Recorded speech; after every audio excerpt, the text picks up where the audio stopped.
वारुकमिव बन्धनान् मृत्योर्मुक्षेयमामृतात्। ॐ त्र्यम्बकं यजामहे सुगन्धिं पुष्टिवर्धनम्।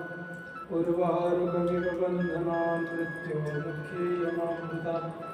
ॐ तत्पुरुषाय विद्महे महादेवाय धीमहि तन्नो रुद्रः प्रचोदयात्। ॐ त्र्यम्बकं यजामहे सुगन्धिं पुष्टिवर्धनम्।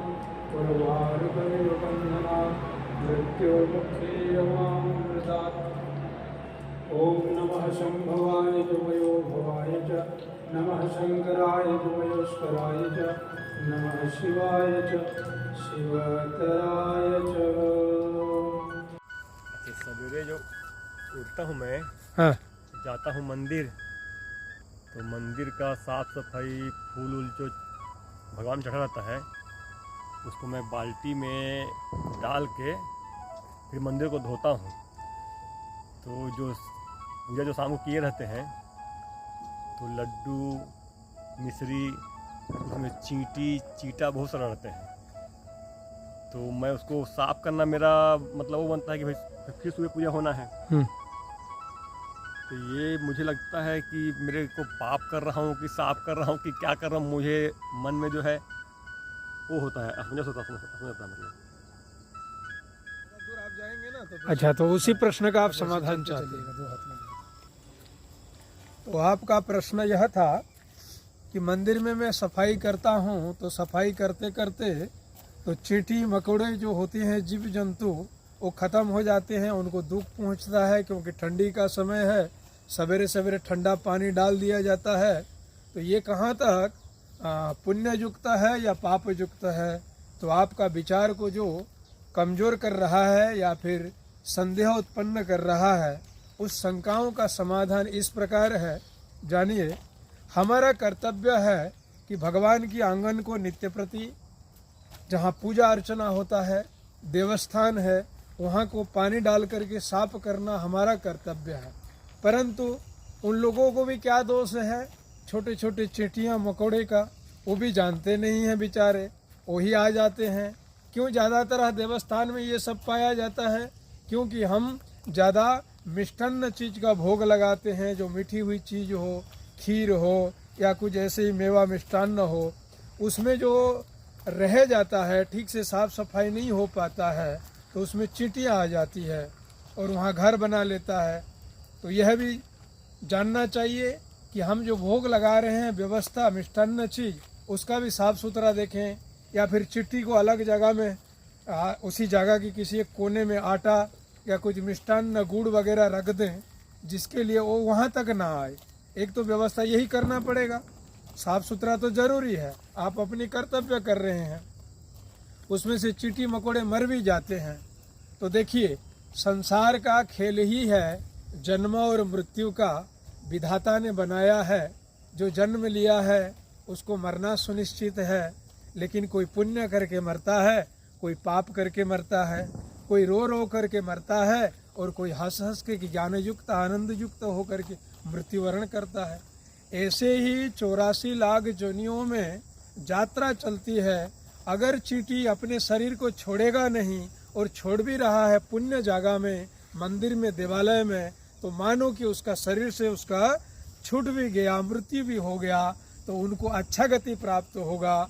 मान लीजिए कि कार्तिक की महीना है, ठंडी जल उसके ऊपर लग गया और वो मृत्यु हो गया, तो उसका उद्धार कर दिया आपने, क्योंकि आपका मन में भगवत भक्ति है, नाम का स्मरण चल रहा है और ईश्वरीय गुण धर्म से आप जुड़े हुए हैं। तो आपके पैरों के नीचे दब करके चींटी या अनजान वशतः उनका मृत्यु हो जाता है, तो कोई दोष नहीं होता है, मानो कि आप उसका उद्धार कर लिए। क्योंकि जानबूझ करके हम हत्या नहीं कर रहे हैं, हिंसा नहीं कर रहे हैं, क्योंकि हिंसा करना अपराध है, पाप युक्त होता है।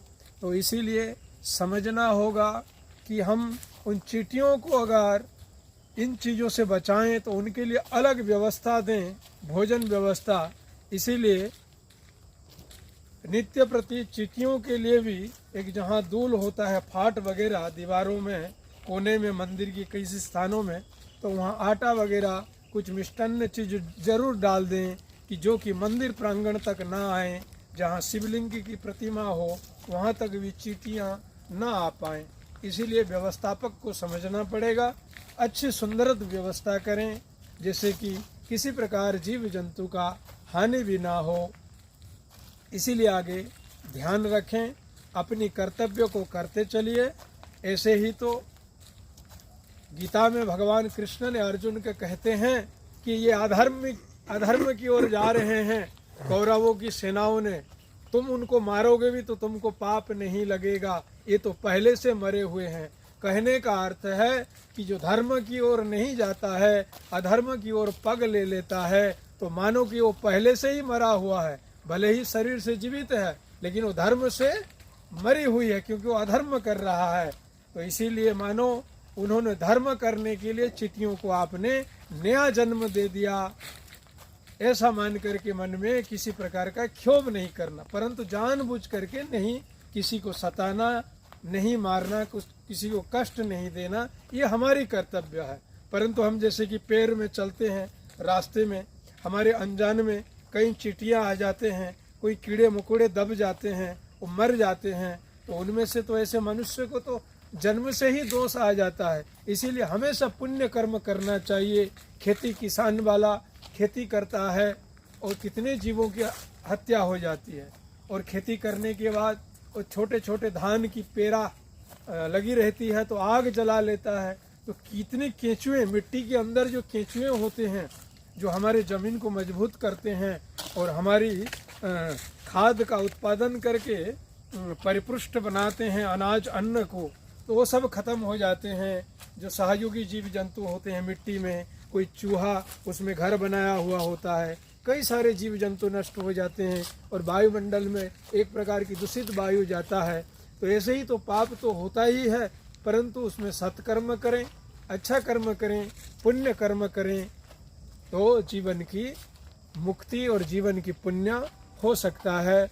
तो आपकी शंका का समाधान यही है कि आप अपनी कर्तव्य करते रहिए, मंदिर प्रांगण को झाड़ू मारिए, साफ करिए, पानी से उसको नहलाइए, शिव जी के ऊपर जल चढ़ा रहे हैं चढ़ाइए। जब तक आपके मन में श्रद्धा भाव है, परंतु उसमें से भी कुछ दोष आ रहा है तो दोष ना आए, इसके लिए आप वहाँ के व्यवस्थापक को बोलिए और उसी हिसाब से करेंगे साफ सुथरा नित्य प्रति। और हमेशा तो पूजा पाठ नित्य प्रति होता है तो उसी जगह में तो चींटी जा ही नहीं पाएगा, और जाता भी है तो उसका जाने का कारण क्या है, वो खाने ढूंढने के लिए जाते हैं, उनकी आहार के लिए, और आहार नहीं मिलता है तो वहाँ तक चले जाते हैं। उनको अगर अलग से दे दिया जाए तो वहाँ तक और नहीं जा पाएंगे मंदिर के अंदर तक, और आपको कोई दोष भी नहीं होगा। हरि ओम। ओम त्र्यंबकं यजामहे सुगंधिं पुष्टिवर्धनम् उर्वारुकमिव बन्धनान् मृत्योर्मुक्षीयमामृतात्। ओम तत्पुरुषाय विद्महे महादेवाय धीमहि तन्नो रुद्रः प्रचोदयात्।